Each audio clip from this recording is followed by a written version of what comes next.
and try and convince this one girl, coerce her into giving you. So this female says I coerce other females into doing what I want. I'll make my response after her video.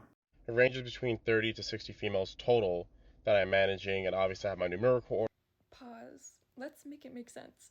You can't drive an hour to meet a woman, but you can manage 30 to 60 of them and try and convince this one girl, coerce her into giving you, you know, that's it doesn't make sense.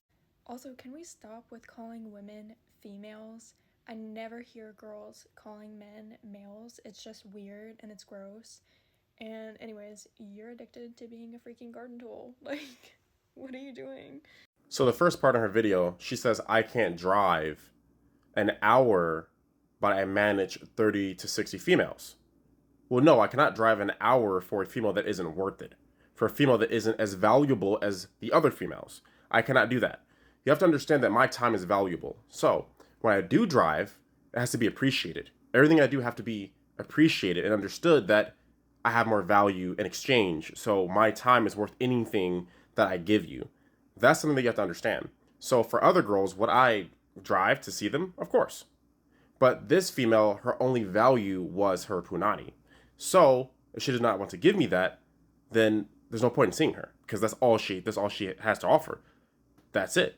While the other girls have proven to me that they have more to offer than their punani.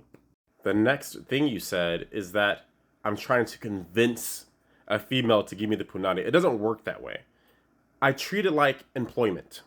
Is a job trying to convince you to work for the job? No.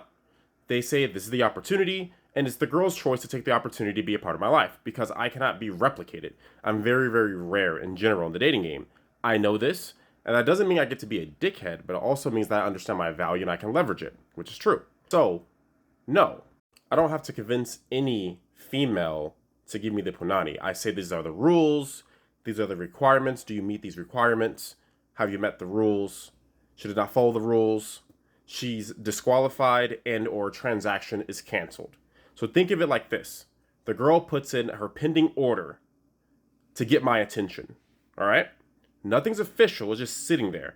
I received the order and I canceled the transaction. That's pretty much how this whole thing works. So I don't convince. I don't persuade.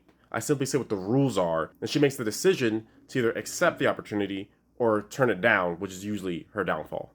And then the last thing this female said is that I'm addicted to being a garden tool. I take that as a huge compliment considering that the majority of men are virgins or haven't had sex in a year. So the fact that I have such an abundance of punani, right? I'm saying this for the algorithm. That's a huge compliment. So I do thank you for that. And I know you're sexually frustrated and you're attracted to me, but that's okay. All right. You're not really my type.